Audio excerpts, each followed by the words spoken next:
Loyalty.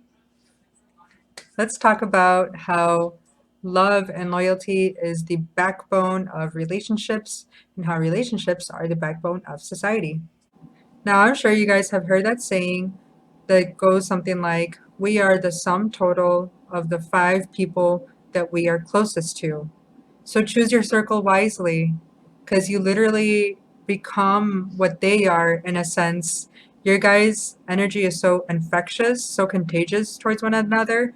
So if you see that they are like fueled with drama, gossip, and just they're always like find themselves like in negativity, then that's bound to stick to you somehow, some way. There's no way around it.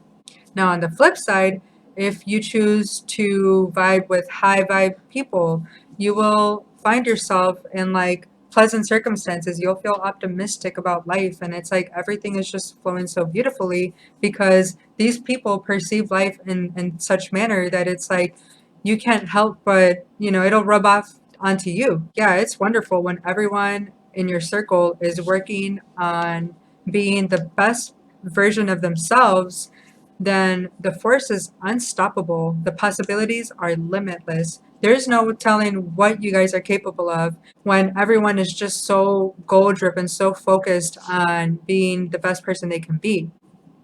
Now, it's not always easy to pick and choose your friendships. I mean, look at poor Kevin Hart. His own friend betrayed him, tried to set him up.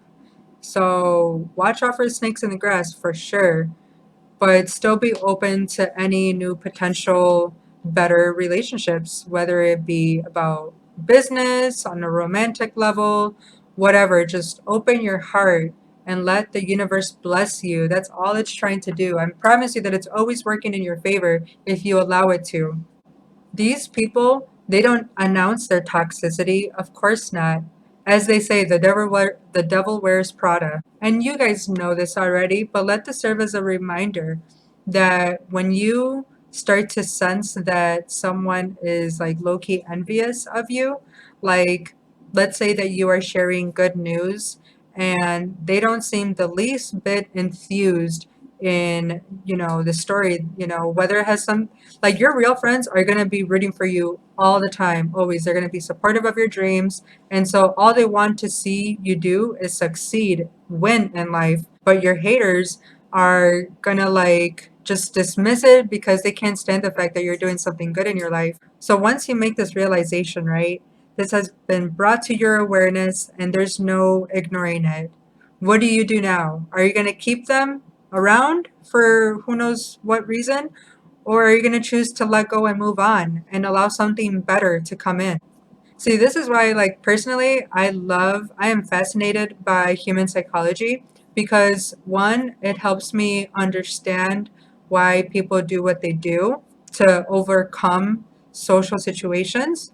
But also, it's going to allow me to determine, like, okay, to pick the right candidates for any relationships. Again, it doesn't matter who it is. And by the way, blood is just a word, it has nothing to do with actual real loyalty because we've all have that family member that is like so egotistic, so self-absorbed that they don't see no other way. So just keep in mind that they are another member of society.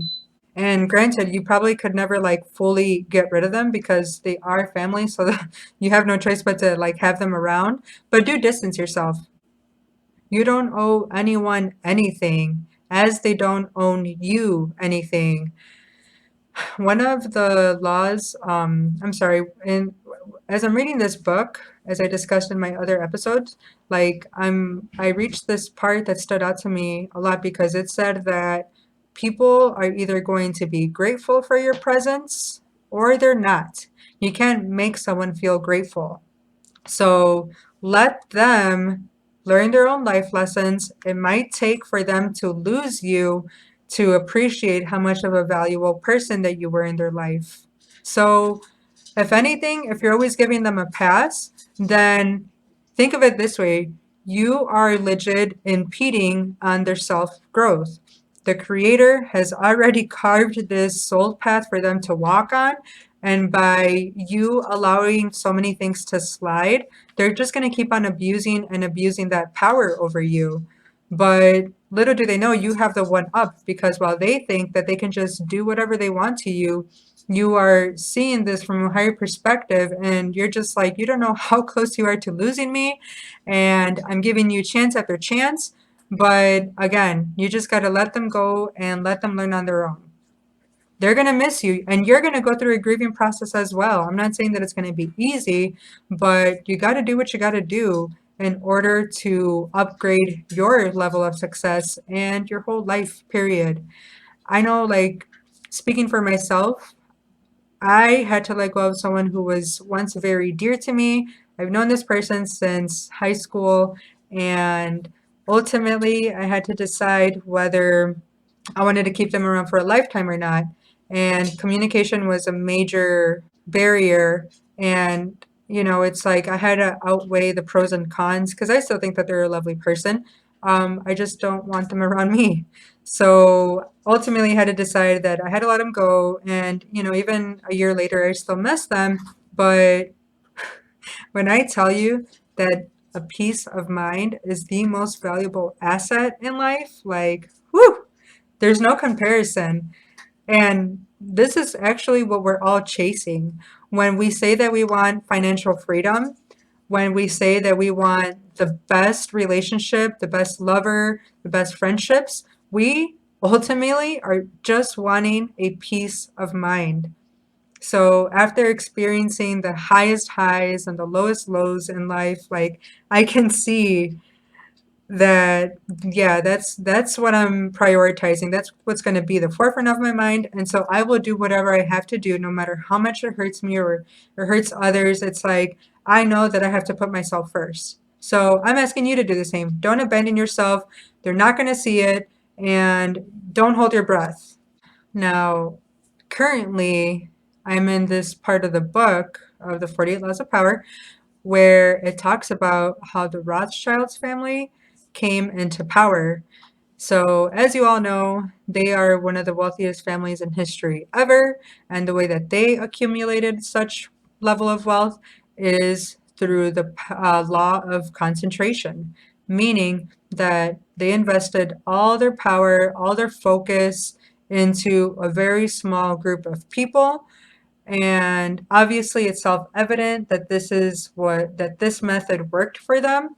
And so I'm over here talking about, like, oh, expand your resources and this and that, but it's like, you know, like, clearly that worked for them. So now, I wouldn't go as far as having a whole incest fest as they did, because if you didn't know, it's like it said that, okay, like, I guess, like, one of the brothers, the father passed this business onto the five sons, and then I guess, like, one son married his niece, and then they're like, oh, problem solved. We'll just, like, have this old incest thing going on. And yeah, like, out of the 18 marriages, 16 were arranged, and that's how they literally kept the wealth within the family. So I don't know. It feels, I'm not gonna lie, it feels good to share this information that doesn't quite appeal to me personally, but it may resonate with somebody else out there. Well, anyway, yeah, if someone, is dead set on their ways of being, and they are perfectly comfortable living a conforming, complacent lifestyle, you have the power, the choice to stay stagnant with them or let go and move on. See, they have had the same mentality their whole life, that you don't even realize just how much they're keeping you low in the process with them. Like, for example, and this could be like a true friend, and they're literally giving you advice from the heart.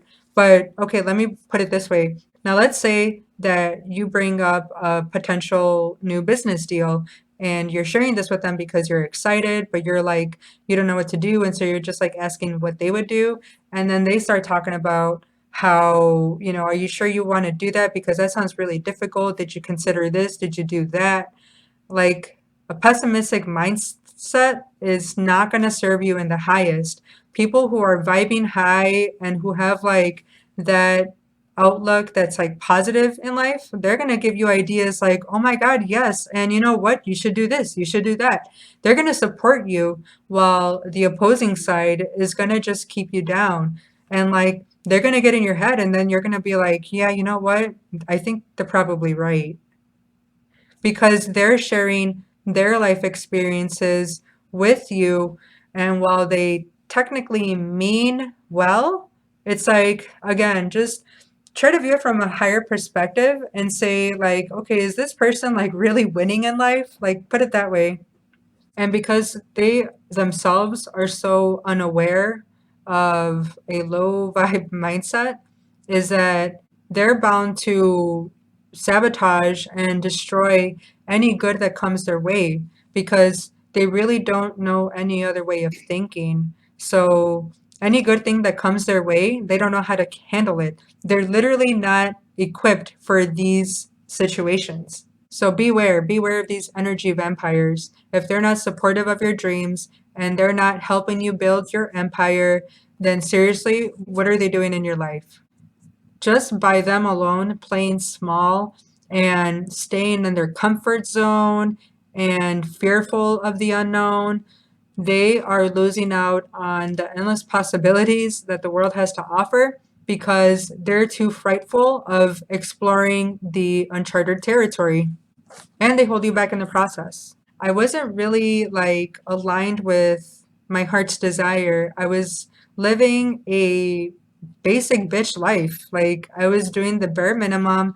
I was working towards a degree that I had no passion in while I said, okay, just so I can make money. And then when I get money, like I had no specific goal with what I was going to do once I acquire that, you know? So it's like, here I am just floating around with no real sense of direction, just doing whatever I can, like, you know, survival mode status. While I truly did admire these wealthy, confident, successful, goal driven people, I was intimidated by them because again, it's like I really wasn't amounting to the type of person that they are. Like I was nowhere near on their level of this mindset than they were. So I was just like, literally, we can't relate. While they are up here making shit happen, here I am just trying to survive my day. But nowadays, if I notice that,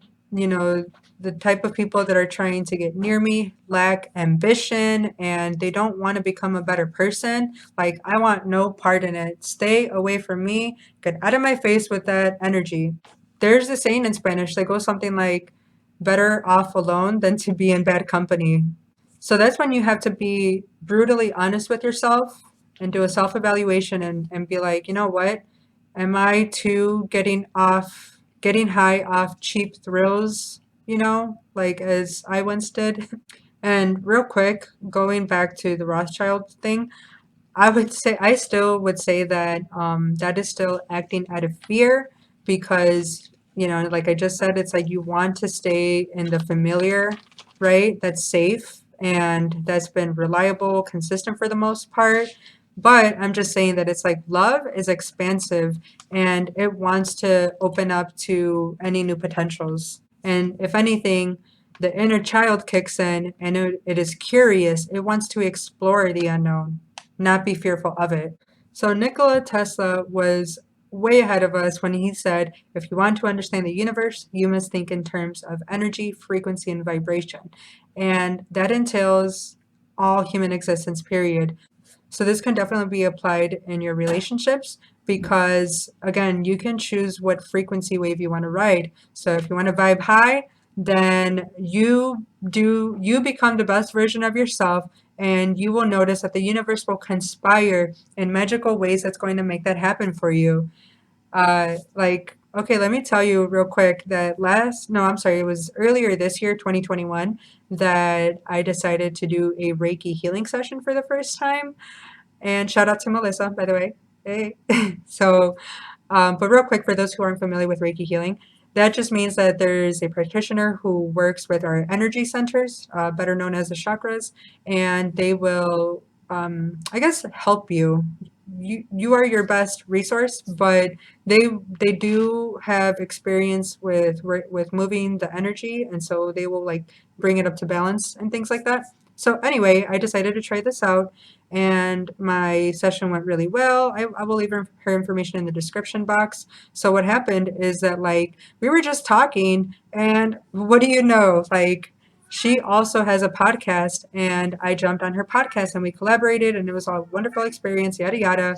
But you see what I mean? It's like I was just trying to get a Reiki healing session, and next thing I know, it's like I collaborated with someone with like minded people. So be open to the possibilities.